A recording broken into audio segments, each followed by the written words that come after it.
Hello, everybody. Thank you very much. You all set?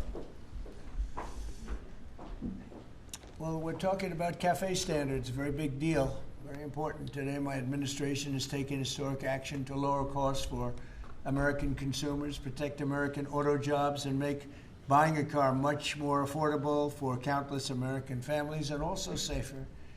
We're officially terminating Joe Biden's ridiculously burdensome, horrible, actually, CAFE standards that imposed expensive restrictions and all sorts of problems, gave all sorts of problems to automakers.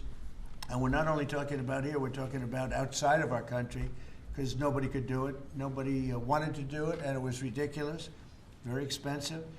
It put tremendous upward pressure on car prices. Combined with the insane electric vehicle mandate, Biden's burdensome regulations helped cause the price of cars to soar more than 25%. And in one case, they went up 18% in 1 year. Today, we're taking one more step to kill the Green New scam. It's part of the greatest scam, probably, well, other than Russia, and a few others I could name. The greatest scam in American history, the Green New scam. And it's a quest to end the gasoline-powered car. This is what they wanted to do, even though we have more gasoline than any other country by far. And people want the gasoline car. They want everything. They want electric. They want to have lots of alternatives, but they do want the gasoline car. Right now, it's leading away by a lot. The car business is a very interesting business, but we want to keep it that way.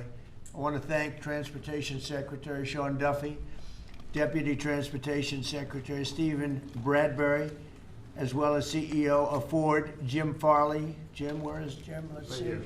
Hi, Jim. Congratulations. You're doing a great job. CEO of Stellantis, Antonio Filosa. Thank you very much, Antonio. Chairman of the National Automobile Dealers Association, Tom Castrida. Yes, sir.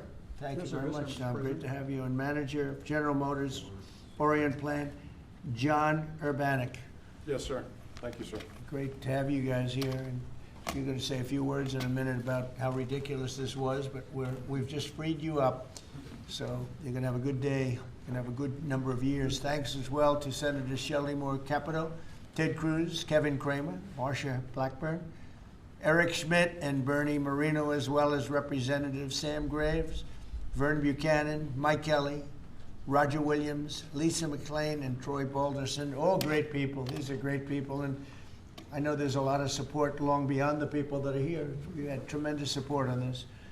From day one, I've been taking action to make buying a car more affordable. I signed an executive order to end the unfair, expensive electric vehicle mandate. As you know, we had to have an electric car within a very short period of time, even though there was no way of charging them and lots of other things. It would have cost $5 trillion to build the charging plants.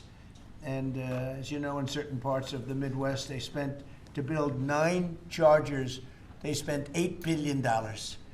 So that wasn't working out too well. That was done before me, by the way. I wouldn't have let it go forward. We're canceling the EPA's absurd tailpipe emission standards, one of the most important things that I've never had a group of people come to me more powerfully and really just devastated that they had to do it. It was killing them than the automobile manufacturers, the tailpipe emission standards.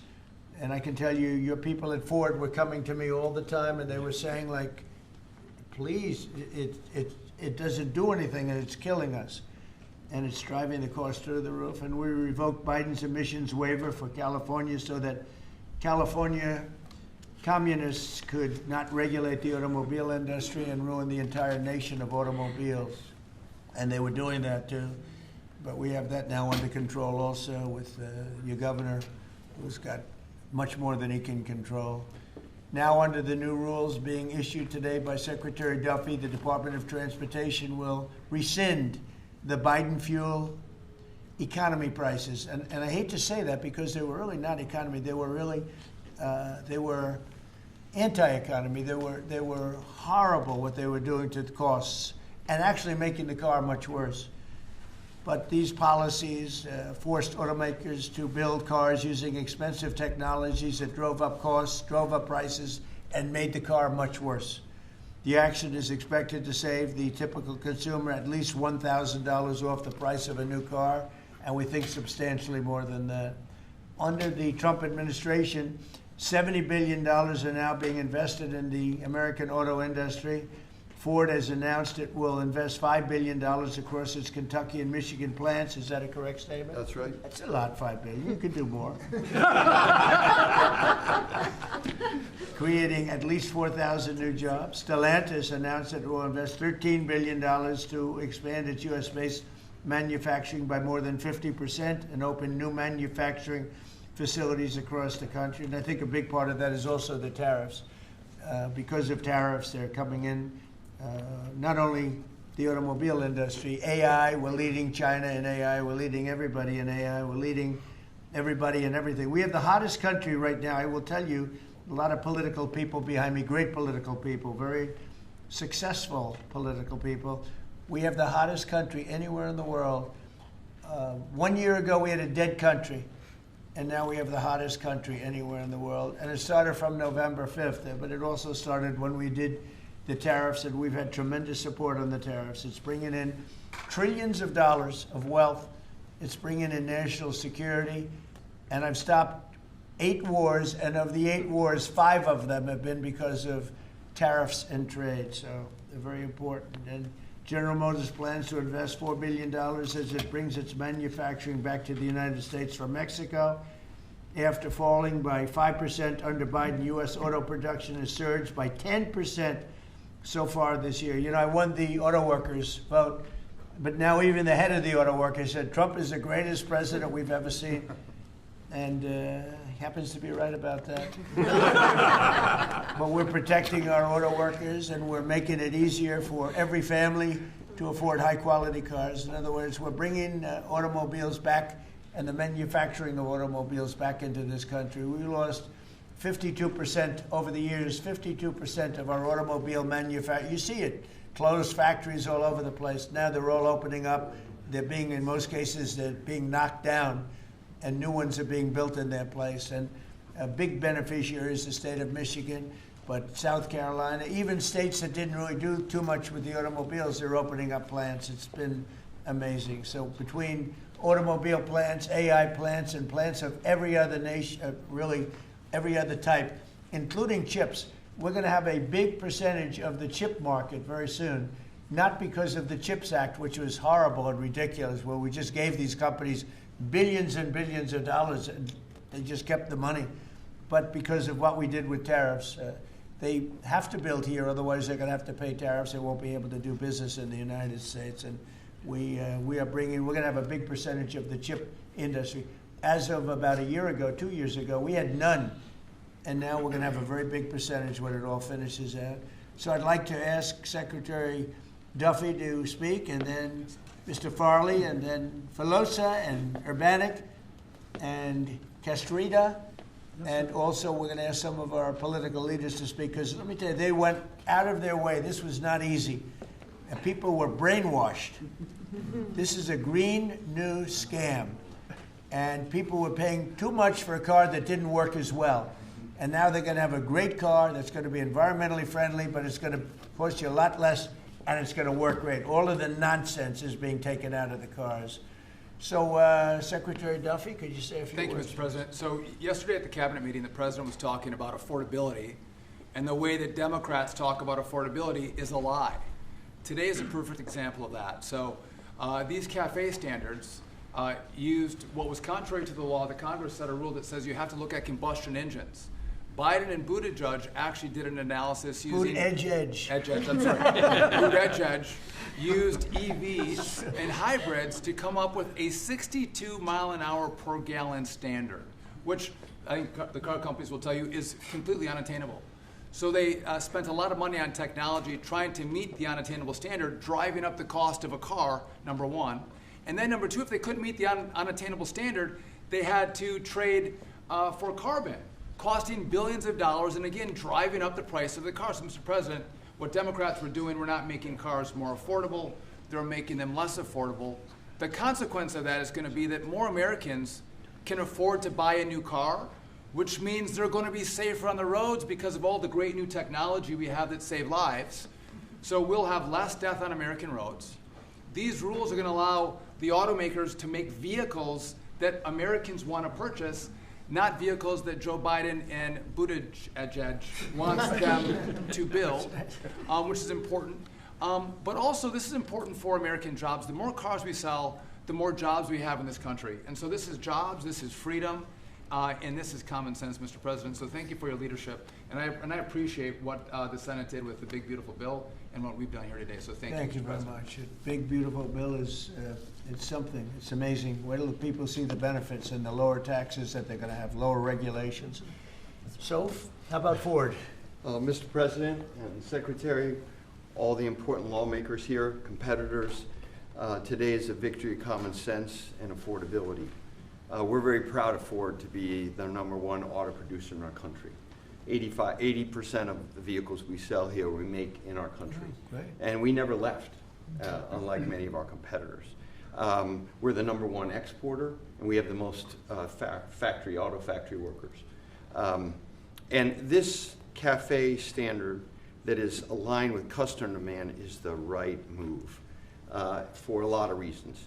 We were #2 last year in EV sales, we were #3 in hybrid, and we're the leading brand for combustion. We believe that people should be able to make a choice, as you said, Mr. President, and we will invest more in affordable vehicles. This allows us to invest in affordable vehicles made in the U.S., which we will take the lead on, and will allow us to make vehicles more affordable. So thank you for making this step for all of you. Thank you very much. One of the other things we're doing, it's separate from this meeting, but I think everybody here would agree with it. If you go to Japan, where I just left, and if you go to South Korea and Malaysia and other countries, they have a very small car, sort of like the Beetle used to be with the Volkswagen. They're very small, they're really cute, and I said, how would that do in this country? And everyone seems to think good, but you're not allowed to build them. And I've authorized the Secretary to immediately approve the production of those cars. So you'll be able to buy, they really are, they're actually, some of them are really beautiful, actually. If you take a look, Honda, some of the Japanese companies do a beautiful job. But we're not allowed to make them in this country, and I think you're going to do very well with those cars. So we're going to approve those cars. Would you like to say something about that? Well, no, just that he never stops working, so even when he's on Asian time, he's calling me at midnight in the States. But he gave me the directive to clear the regulations on this, to which we have. And so if Toyota or any other company wants to make smaller, more affordable cars, fuel efficient, we have cleared the deck so they can make them in America and sell them in America. They're really nice and less expensive, and it really gives people a chance to have a car, have a brand new car as opposed to a car that maybe isn't so great. And so you car companies start thinking about that. I think it's going to be a tremendous market. Please, would you like to say something? Thank you, Mr. President. It's a great day for us at Stellantis today, because it's the day where we see CAFE regulation reconciled with real customers' demand. That's why at Stellantis we decided to invest to Jeep, Ram, Dodge, and Chrysler $13 billion in the next 4 years, increasing production by 50%, delivering to the market 5 new vehicles, and creating 5,000 additional jobs. That's because we believe in what you, Secretary Duffy, and all your team is doing in this country. We believe in growth, and we are ready to invest even more. So thank you very much. Thank you very much also for this great news of the Kei cars, which we are very interested in. And we are really looking forward to work with Secretary Duffy, your team, in the future for the next steps. Thank you very much. We'll get ready for those cars because we've already cleared the way. You can start right away. We will. Thank you very much, Mr. President. Thank you very much. Please. Mr. President, thank you so much for having me. Thank you very much. We support your leadership for this issue that is so important to the auto industry. I'm here representing the hard-working men and women of Orion Assembly in Michigan. Right. The facility, our manufacturing facility there, is currently going through a retool so that we can build additional U.S. manufactured pickup trucks and full-size sport utilities for our customers, and we're so excited about that. And thank you for your support. Secretary Duffy, thank you as well. And this is largely coming in because of the tariff situation. We're taking in trillions of dollars, actually, trillions, and we have so many other advantages, but these great companies are coming back to the United States. They left the United States. If somebody was sitting behind this desk that knew what they were doing, that wouldn't have happened. They would have said, well, you can sell your car here, but we're going to put a 100% tariff, and you would have never had the auto industry leave. We lost more than 50% of our auto industry, and now it's all coming back, and I think it's coming back. Ultimately, it's going to be bigger. I believe it's going to be bigger than it was before, actually. But it's an honor to have you here, and please, would you like to say Mr. something? President, Thank you very much. Tom Castrator, sir. I'm the chairman of National Automobile Dealers, and represent 18,000 dealers in the country, along with 3,000 heavy-duty truck dealers. And what the actions that you've done as the president and your administration is definitely going to save our customers money. And you made your promises that let the consumer buy what they want, sir, and you delivered on that. And the other thing that you delivered was your promise in the big, beautiful bill, the tax deduction on loans that had gone away some years back. Right. And now that makes it affordable for our buyers that can save money through that loan of the tax, anywhere from several hundred to several thousand. So again, sir, on behalf of all the dealers and our customers, we appreciate what you and your administration have done, and of course our legislative support as well, Mr. President. Thank you. That's very nice, and I'm glad you brought that up. We're allowing people to deduct. So if you go out and buy a car, and this is for middle income, but for lower income, no matter what, they never really had deductions. You know, rich people like deductions, but middle income people were never really afforded deductions, which is very unfair. You borrow money to buy a car, you're allowed to deduct the interest from your income tax. And I think that's going to be one of the most, in terms of your industry, I think it's going to be the biggest thing that we're talking about, maybe even bigger than CAFE standards. People are going to be able to borrow money, deduct it, so it's going to cost them essentially half.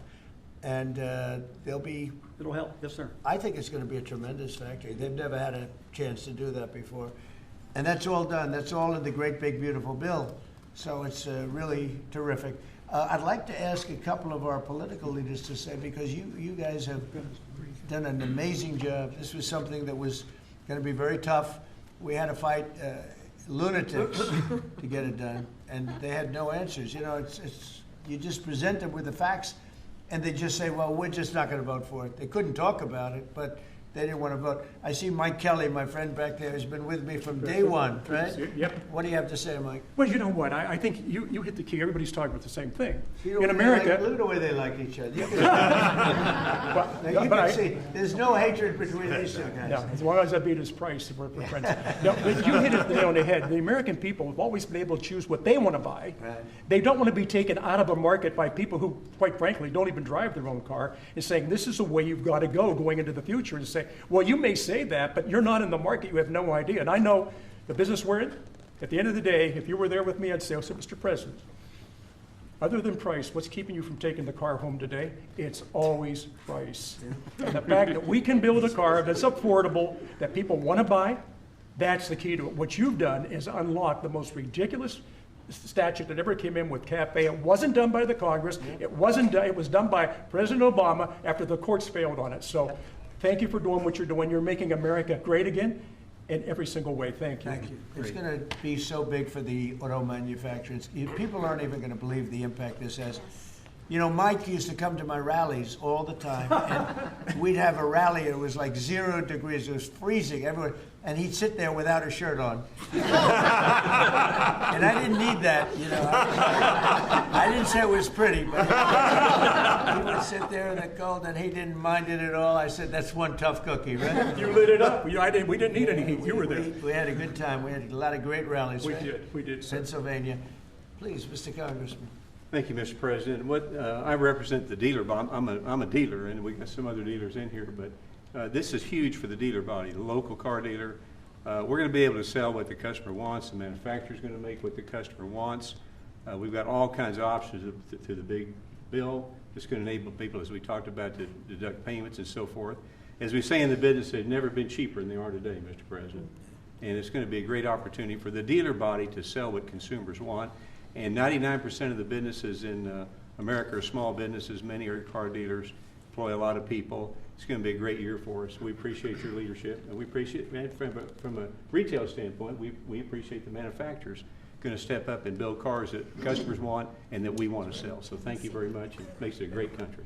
He's also a very brave congressman because he was there on the baseball field that horrible day with Steve Scalise and some other people. He was hit, but he took it very well. He took it very well. You're my pal. Thank you. Thanks. Great job. Appreciate you. Great job. Appreciate it. Kevin, could you say a few words of wisdom? One of the really smart economic forecasters, I will tell you, beyond an economist. He's a real forecaster. Please. Sir, I think that there's a massive macroeconomic benefit to what we're doing today. And the way to think about it is that the car that has the best gas mileage that you could buy that has only gasoline is a Honda that gets about 36 miles per gallon. Joe Biden wanted to make every car on average be above 50. So there's no car made in the U.S. that you would be able to sell 2 years from now, 3 years from now under that rule, because what he wanted to do was make everybody have an electric car, as you know. But here's the thing, that if everybody had an electric car, then nobody would be buying gasoline anymore, and they'd have to take all the miles that they travel and put it on the grid. And so we would have to increase the production of electricity in the U.S. by 25% over the next couple of years if they had their way. And so you've really stopped a massive disruption for the economy with this. So thank you, sir. And that wasn't the main reason, and yet it certainly is a main reason. You wouldn't have been able to do it even if you wanted it. It's just so crazy. That was the mandate, which we ended. Troy, would you like to say something? Great honor, thank you. My family is a former dealer, 48 years, Chrysler Dodge dealer. And then I got into the political world, sir. Yeah. I had more fun in the dealership world, but I miss it. But I still play a big role in automobiles and grateful. I remember under President Obama when the CAFE standards changed, as Mike brought up, and going through those challenging times as a Chrysler dealer before Stellantis came along. It was Daimler before you guys got it. So thank you very much for being here and making these changes. And as you said, that interest on the car loan piece was big. And I know that Bernie led the charge on that in the Senate and get it into one big, beautiful bill. That really is a big deal, and people need to understand how big a deal that They is. did a great job. And by the way, we had a great victory last night. All to all. Yes. Matt Epps is going to be a great. Kind of like our race, huh? He's going to be a great congressman. I think so. Really, like us, right? Yeah, he's like us. One of my early endorsements, right? Yes, sir. Can we talk about it? Yeah, right here is the man. Come in. Let me say hello to you. Please go ahead.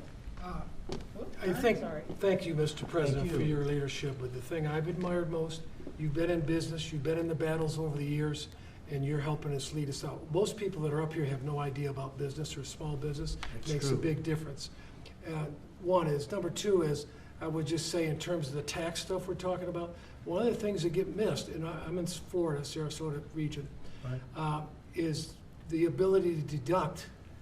Most people have a small business, they'll have a lawn business, they'll have this, that, they buy a new or used truck. They can take that deduction, let's say they're in a 20% tax bracket, but the vehicle's 60 grand, they can take 20% of the 60 grand, get a $12,000 write-off. They can pay their payments for the first year.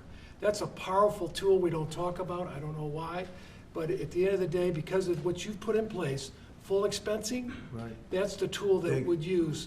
And you could just think about all the people in Florida, just general places, they're buying old vans or new vans, they're buying trucks, mainly trucks, and they're getting a deduction. They don't even have a payment for a year. That's right. So it's one of the best things for One Ford of the and everybody biggest else. things in the bill. Yeah, Expensing. expensing is a powerful tool. They can write the whole asset off the first year, take that deduction, put $12,000 in their pocket on a $20,000. Let me mention one other thing. They got into the e-vehicles, electric cars, and I'm talking to dealers that come in and talk to me, and basically they couldn't sell one, they couldn't give one away. And when these companies, or they got in because of whatever political pressure under Biden administration, and they end up realizing that they got no market. A guy says, the car's been sitting there a year, I can't get rid of it. So they don't understand the market, the people who produce the vehicles, and that's made a big difference in your leadership. But thanks for what you're doing here today. It's big, it's huge, it'll make a big difference. $12,000 on a $60,000 vehicle, upfront, day one. Thank you. Thank you very much. Great job. Yeah. You know, we're just talking about something that's interesting. Ford would make, and I don't want to speak for Ford because we have one of the top people right here. Mr. President, it's fine if you want to talk about Ford. But Ford would make numerous electric cars in order to sell Yes. one Ford 150. Because they'd make all their money with a 150. Yes. And they were willing to lose money on building 2 or 3 electric cars that they couldn't sell in order to make some money on the 150, because the 150 is a monster. I'll tell you what, that no matter where you go, they love that Ford 150. Yes. But isn't it a ridiculous model when you have to build 2 or 3 cars that you know you're not going to be selling or not be selling for much in order to really do something that you should have the right to do, which is Yes. make a car that you want to make Yes. and that the market wants, right? So congratulations on the 150. Thank you. What do you Best-selling like? vehicle in the United States. Just saying.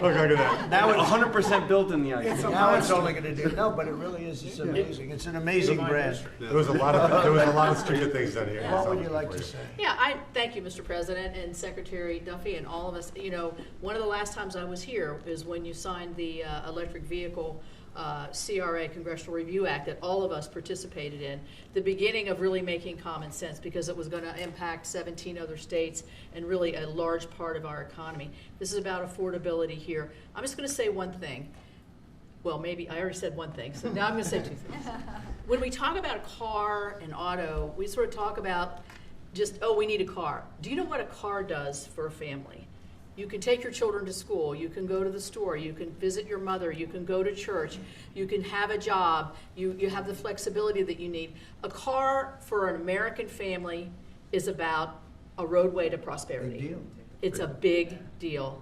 And so by making them more affordable, making them more choice-driven by what families want and need, today is a great day for the American family. Absolutely. Thank you. Absolutely, and the American worker. Say. Well, thank you, Mr. President and Secretary Duffy, and to my colleagues that are here.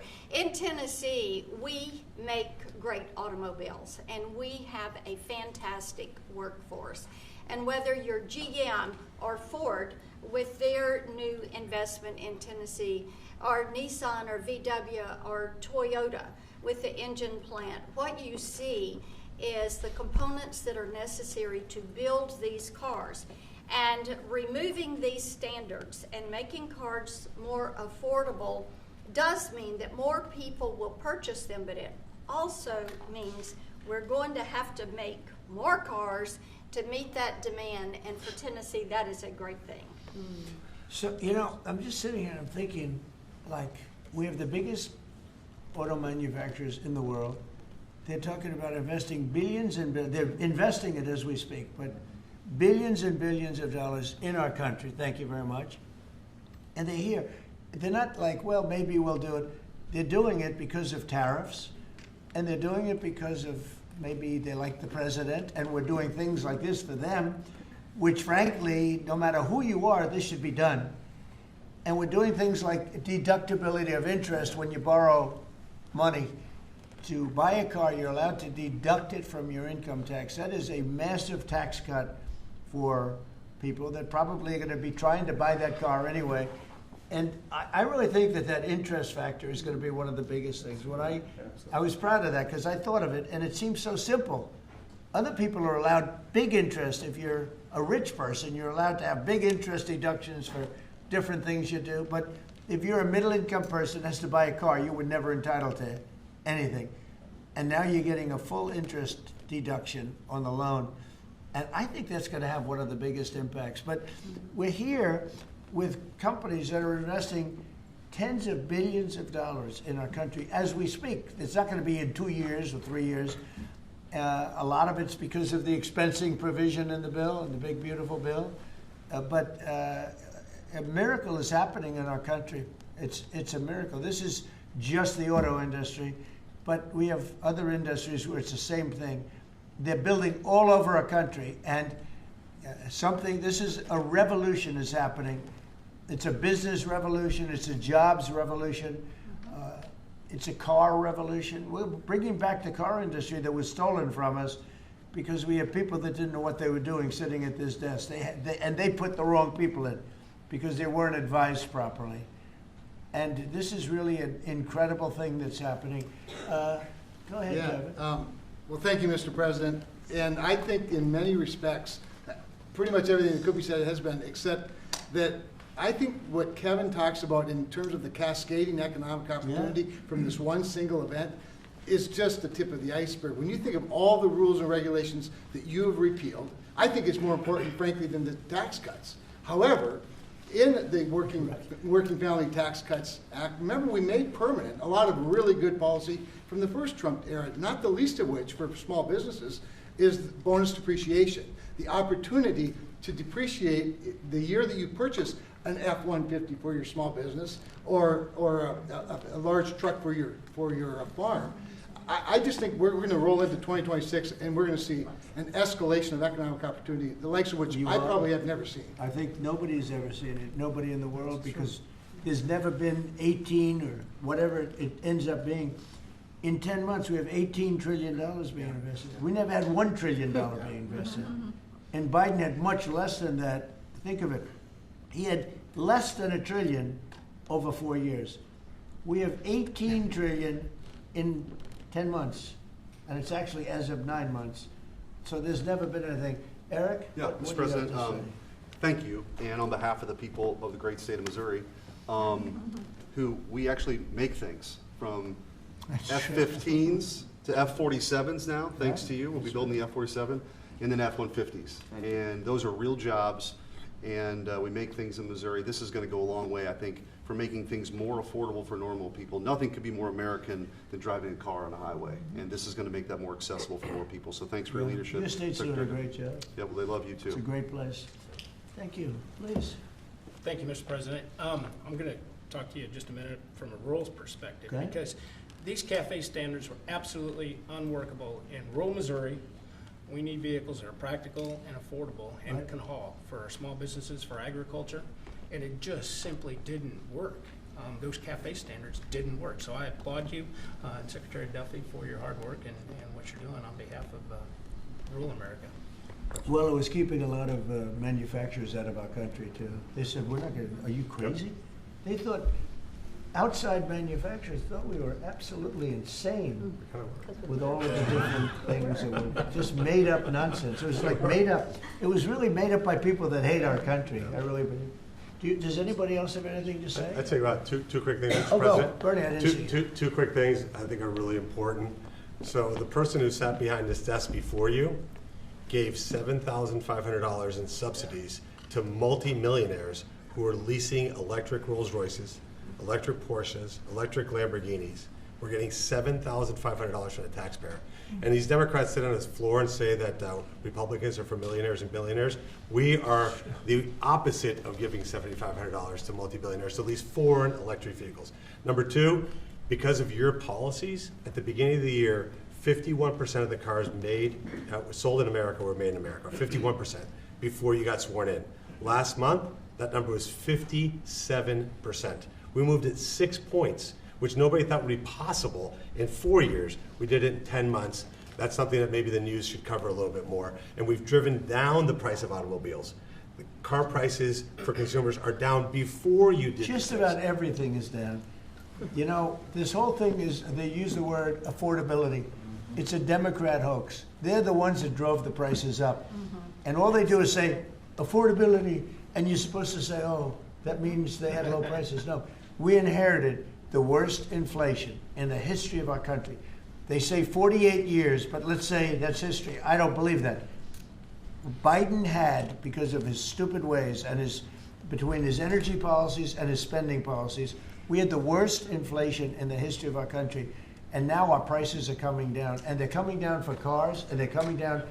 I mean, did you hear yesterday when Chris Wright from Energy, the head of energy in our country, said there are now parts of our country, it's all happening, $1.99 for gasoline, a gallon. And we have it at $2.50, $2.60. It was at $5. And that's bigger than any tax cut we could give.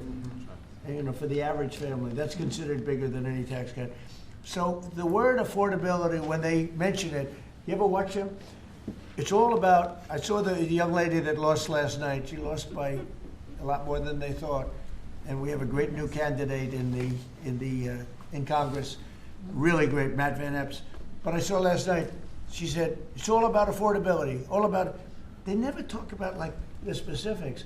Right. Everything was through the roof. Eggs, when I took over, eggs were 4 times higher than they ever were. We got the prices down to the lowest level. Yep. I mean, amazing. But they never, you gotta watch, they're great con people. It's like the Inflation Reduction Act. And after they got it approved, because everybody said inflation reduction, they admitted it had nothing to do with reducing inflation. It's a con job. I think affordability is the greatest con job. They look at you and they say, affordability. They don't say anything else. Everyone says, oh, their prices were so low. No, they had the worst inflation. We had the highest prices we ever had, and now they're all coming down, including beef is coming down. Beef was up there a little bit. Our ranchers did well, but we got to make them do a little bit less well, perhaps. But the beef is now coming down. Coffee is now coming down. It's all coming down, and it's a beautiful thing to see. But remember this, when they use the word affordability, they just say, they never say anything else. This election's about affordability, and then they go into the next subject. It's a con job. They caused the highest prices in the history of our country, the worst inflation in the history of our country, and we're getting those prices down, and they're coming down rapidly, and you'll see those results very soon. Anybody else want to say a few words? Oh, Ted, I can't believe it. I'm easy to miss. I didn't see. It's very rare that I would miss it. Go ahead, Ted. Well, Mr. President, I want to congratulate you on behalf of everyone here for the leadership that you're showing. And this is a victory today for consumers. This is a victory for affordability. Your critics like to say the word affordability. Under Joe Biden and the Democrats, they put mandate after mandate after mandate on cars and trucks, and they drove the price up thousands and thousands of dollars. And with the actions you're taking today, and you put on top of that the one big beautiful bill, you know, most of the senators here on the Senate Commerce Committee, and on the Commerce Committee, we worked together to zero out the CAFE standards. We wrote that into the law that the CAFE standards went to zero. What does that mean? It means you can now, as a consumer, buy the car you want. It also means people's lives will be safer, because what these regulations did is they forced cars to be more expensive and made of plastic instead of steel, because you had to make them lighter to comply with these standards, so you'd get in a wreck and people would die. The result of what you're doing, you're literally saving people's lives, and you're making it where families can afford to get a new car. These actions will drop the cost of cars and trucks thousands of dollars. That makes a real difference. And I'll make one final point. You know, about half the members here are car dealers. And I will say my good friend Roger Williams out in the lobby, he tried to sell me a car, which didn't surprise me, but I just want to give props to Mike Kelly. He showed he was savvier because he tried to sell you a car, and you can afford a much nicer car than I can. So well done, Mike Roger. You just went to the wrong customer. I was $100 cheaper. The thing that Ted just said, it's true. Plastic instead of steel. Think of that. And people died because of that. The plastic was plastic in an auto accident, and it broke up, and people were shattered because of that crazy deal. But it's a really good point. Go ahead. And Mr. President, I'll tell you, the Senate Commerce Committee on January 14th, we're going to have a hearing with all of the big three there and Tesla, and the entire hearing is going to focus on how your leadership has reduced the burdens on car makers. That's lowering costs, that's giving consumers more choices, and it's producing more jobs in America. And it's highlighting that's a real record of success. Yeah, well, it's an honor. And, you know, they were going by California. We had like 2 different countries, California and 15 that followed California, because you had 15 states follow California. And the rules from California were just like everything else. That's why people are leaving. That's why it's such a mess. It's got there's a state with such unbelievable potential. But what they did with the car industry is incredible. And that was, you know, the car companies didn't know what to do because they had 2 standards, and you can't build 2 different cars for the same country. And what we're doing today is very big. Would anybody like to say something? Would you like to say something, my friend?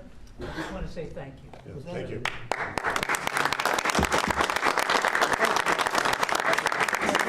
Brian,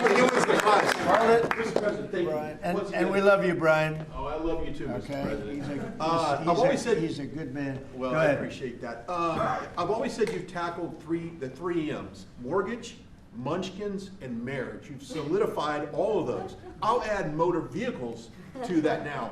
My question, I got one about consumer confidence. We just came off one of the record high Black Friday, up 9.1%. Record high, highest ever, biggest amount ever purchased in one day. Yeah. Which I think counters this narrative of affordability, because apparently the Americans are spending money. So I want to see, how do you view that for a consumer confidence being so high going into Christmas and going into next year? And I do have one for the auto group after you. Yeah, I just think that we have tremendous confidence in the country. You know, one of the things in terms of confidence, if you go back a year and a half, you know, it's amazing, we're like into 10 months already, but you go back a little bit before the election, because after November 5th, it started changing rapidly, even though we weren't running it until January 20th. But when you look back and you look at the enlistment of soldiers, people that wanted to join the military, the Army, Navy, Air Force, Marines, Coast Guard, it's like booming, it's all Space Force. But we had the worst recruitment in the history of our country. A year later, we have the greatest recruitment in the history. You can't even get in. Getting in is like getting into a top college that you couldn't get in. People want to be in the service now, and that includes the police, environment, and other things. You couldn't hire police, you couldn't hire anybody in the Army or the Navy. You couldn't get people in, and we now have gone from that to record recruitment. We're getting high quality people, amazing people, wanting to be in the military. They have spirit now, you know, call it what you want, but that's part of it. But they have great spirit now. It's a great thing. Go ahead, ask your second question. Okay, my second question, I've got a lot of close family friends that are in the automotive business, own dealerships all across Southern California. They sent me a question to ask you. There's a thing called a mileage blocker that is installed on vehicles. It's a type of a computer chip which alters the actual mileage driven on the vehicle, so that when you have a leased vehicle that's turned in, they're losing thousands of dollars. They've got to go chase down these manufacturers. What can we do to track down these manufacturers of this illegal computer chip that's really hurting the automotive industry? Have you heard about this? Yes, sir. They're getting built in China, and most of them are coming out of Great Britain, sir. They're being distributed through China, through distributors selling them online through Great Britain. Yes, sir. That's not so good. What do you think? Look at that. Bernie, do you know anything about that? It works on older vehicles, and obviously, well, we got to do a better job. Yeah, of I making think sure it's at the border. something, I've never heard of it. Very good. Appreciate it. We never heard of it. That's pretty good. Mr. President, you released video of that first boat strike on September 2nd, but not the second video. Will you release video of that strike so that the American people can see for themselves what happened? I don't know what they have, but whatever they have, we'd certainly release, no problem. You know, we stopped, every boat we knock out, we save 25,000 American lives. That's right. And Thank you. if you look at our numbers, the drugs coming in through sea are down 91%. I'm surprised there's 9%. You want to? I don't know who's doing the 9%, but it's down 91, and we're going to start very soon on land, and I'm sure you're thrilled to hear that. On Ukraine, Steve Witkoff and Jared Kushner were there last night with Vladimir Putin. Can you give us an update about those talks? It sounds from what the Kremlin is saying that they're not going to compromise. Can you tell us what you've... I don't know what the Kremlin's doing. I can tell you that they had a reasonably good meeting with President Putin. We're going to find out. It's a war that should have never been started. It's a war, if I were president, we had a rigged election. If I were president, that war would have never happened. It's a terrible thing. But I thought they had a very good meeting yesterday with President Putin. We'll see what happens. It's, you know, when I was in this office and I talked about no cards, I said, you have no cards. That was the time to settle. I thought that would have been a much better time to settle. But they, in their wisdom, decided not to do that. They have a lot of things against them right now. But you have President Putin had a very good meeting yesterday with Jared Kushner and with Steve Witkoff. What comes out of that meeting, I can't tell you, because it does take two to tango. You know, Ukraine, I think we have something pretty well worked out with them. They're very satisfied, considering. But the sad part is, if I were president, no war would have ever happened. They would have had 100% of their territory. Nothing would have happened. It's It's a very sad situation. So think of this. Last month, 27,000 soldiers. 27. That's like you take a stadium, a football stadium, not an arena, and you cut it in half. 27,000 people died, young, mostly young soldiers, died last month, in 1 month. And that's the only reason I'm involved. You know, we're not spending any money in the war. We're selling to NATO. We're not being ripped off like we were under Biden. Biden was handing everybody everything we had, giving them all the missiles, everything they wanted, free, no charge, or just, he had no idea what he was doing. They're paying top dollar, full price for everything. Goes to NATO, and then NATO distributes it. NATO pays us. So we're not, it's not money. We would all, I think I can speak for everyone behind here. The politicians I know and the auto manufacturers are good people. They don't want to see 27,000 people die for no reason whatsoever. And that's the only reason I'm trying to help. Yeah, please. Mr. President, switching to Venezuela for a second. Have you checked back with President Maduro? I mean, is your pressure campaign working? And do you think, how's he responding? You tell me, is it working? It's not pressure campaign. It's much beyond that, I think. But I spoke to him briefly, just told him a couple of things. We'll see what happens with that. Venezuela sends us drugs, but Venezuela sends us people that they shouldn't be sending. They emptied their prisons into our country. They sent us killers, murderers. They sent us drug dealers at the highest level. They sent us gang members. They sent us people from their mental institutions. They emptied their mental institutions into our country. And so did other countries, because we had stupid people running this country, really stupid people. And I think probably you had some stupid ones, and you had some smart ones, but they were bad people too. Because not all of them were stupid. You can't cheat on elections like they did and be stupid. Okay? Mr. President, did you talk to him a second time or just that one time? What's that? To Maduro. Did you speak to him again? No, I didn't. Mr. President, if you do find... When you spoke with Mr. Witkoff and with Mr. Kushner... Last night, did they give you the sense that President Putin still wants to end the war, wants to make peace? He would like to end the war. That was their impression. Now, whether or not, you believe that was their impression. You know, their impression was that he would like to see the war ended. I think he'd like to get back to dealing a more normal life. I think he'd like to be trading with the United States of America, frankly, instead of, losing thousands of soldiers a week. But their impression was very strongly that he'd like to make a deal. We'll see what happens. Mr. President, in the boat strikes, if it is found that survivors were actually killed while clinging onto that boat, should Secretary Hegseth, Admiral Bradley, or others be punished? I think you're going to find that this is war, that these people were killing our people by the millions, actually, if you look over a few years. I think last year we lost close to 300,000 people were killed. That's not mentioning all the families. Have you seen what happens with the families of not only the people killed, the people that are trying to get their son or their daughter off of this poison that they've been fed? I think you're going to find that there's a very receptive ear to doing exactly what they're doing, taking out those boats. And very soon we're going to start doing it on land too, because we know every route, we know every house, we know where they manufacture this crap, we know where they put it all together. And I think you're going to see it very soon on land also. Yeah, please. So to be clear, you support the decision to kill survivors after the initial No, I strike? support the decision to knock out the boats. And whoever is piloting those boats, most of them are gone. But whoever are piloting those boats, they're guilty of trying to kill people in our country. Yeah, please. The House Judiciary Committee has subpoenaed Jack Smith to ask about his investigation of you. I wondered, for a deposition, I wondered if you'd prefer to see that as a hearing so that the American public can see the questions and the responses more easily. I'd rather see it probably at a hearing. Look, Jack Smith is a thug. He's a failed prosecutor. He's a bad man. He's an evil man. He hurt a lot of people. Forget about me. I do this stuff, but I got indicted many times by a guy that they were dismissed. He's a bad guy. He's a sick man. There's something wrong with him, actually. I think Jack Smith is a sick man. There's something really wrong with him. I'd rather see him testify publicly because there's no way he can answer the questions. But Biden knew this was going along. Kamala knew it was going along.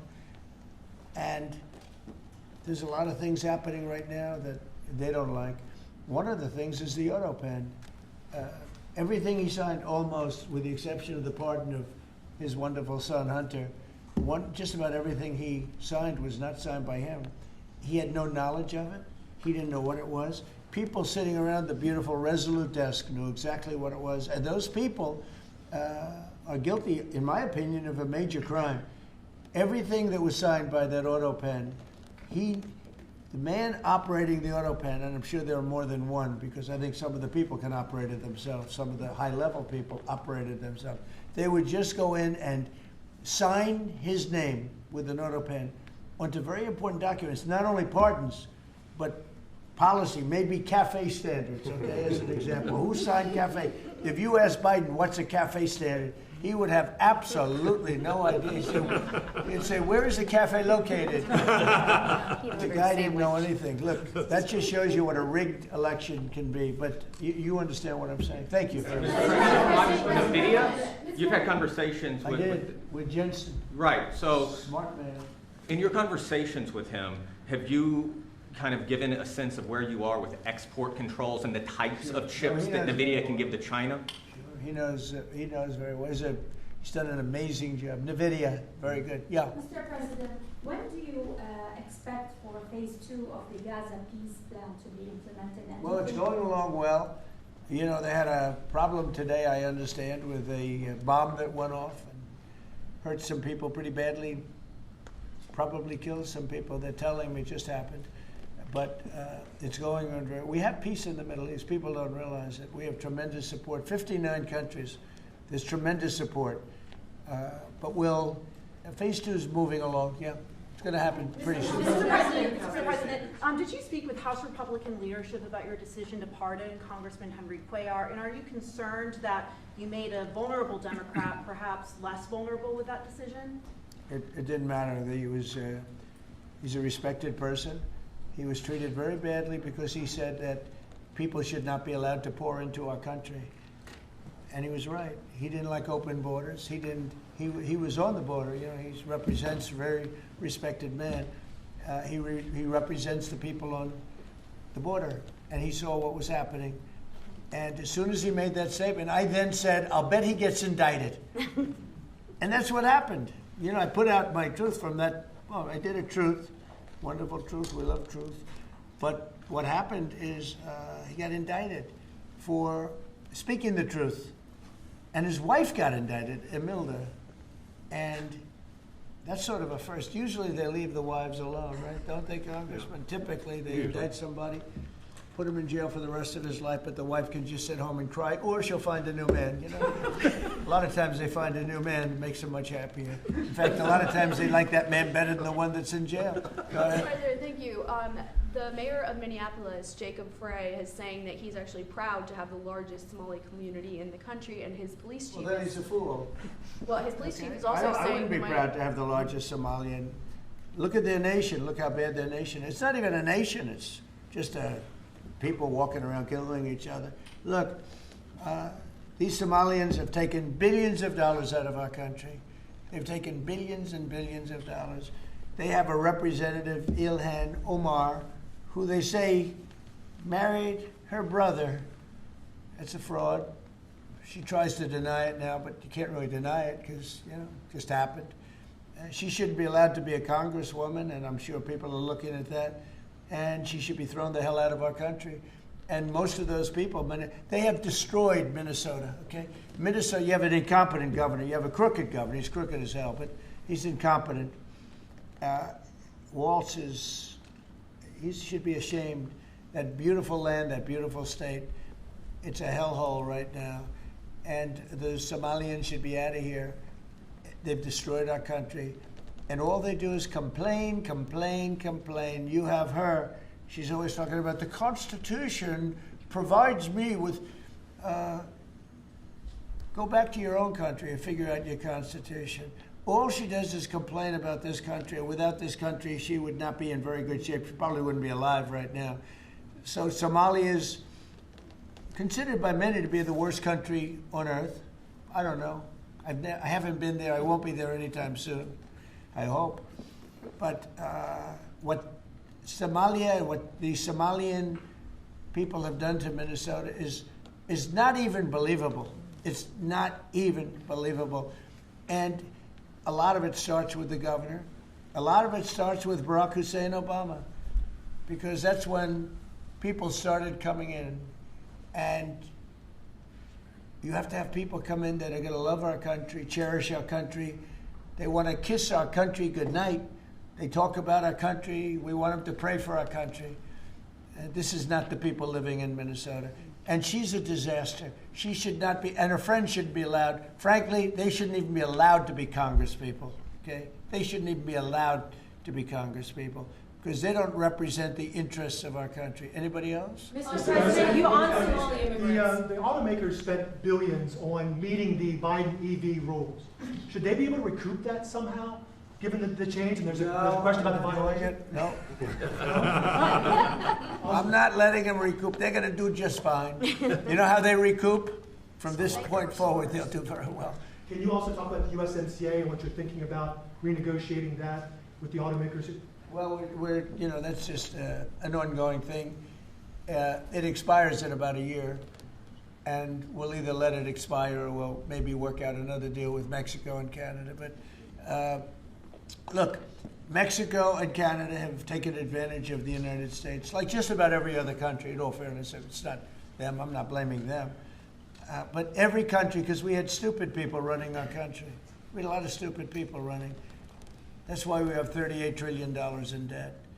But the beautiful thing about the tariffs is we'll start paying off that debt. The money coming in, they're finding money in our country now that they never knew existed. The other day, $30 billion. Where did it come from? I said, why don't you check the tariff shelf? They said, sir, that tariff hasn't started yet. It doesn't start till January. I said, no, it started 2 months ago. They called back, sir, you're right, it was from tariffs. No, we have a whole different country. I hope the Supreme Court, I pray that the Supreme Court understands the importance of the sensible, really, I mean, this would be country threatening if something happened with regard to that. You know, the people that brought that case are bad people. They're very bad people. They hate our country. They represent foreign countries, including China. But they represent, and China's paying us a lot of money now in tariffs, but they represent people that really don't like our country much. And I know some of them, and they're scum. In my opinion, they're scum. They're absolute scum. And they're not suing for any good reason. They're just suing to see if they can stop it, because they make money if this country does badly. You know? So, but we're taking in trillions of dollars. We're stopping wars. We have great national security because of tariffs. And then to think that we have to even go and justify this. The reason a lot of these people, I can tell you this, maybe we would have had the political people, we wouldn't have these people without tariffs. The people that are up here from Stellantis and Ford and General Motors, great companies, including this gentleman, they wouldn't be here today if we didn't have tariffs. They'd be building their plants in Mexico and other places. They're leaving Mexico and they're leaving Canada. They're leaving because they ripped off our country. They took our businesses away from us. And now because of tariffs, they're all coming back. So it's a great thing. Thank you very much, everybody. Thank you. Thank you, press. Thank you, cameras. We're done. Thank you, guys. Thank you, guys. Thanks, we're done.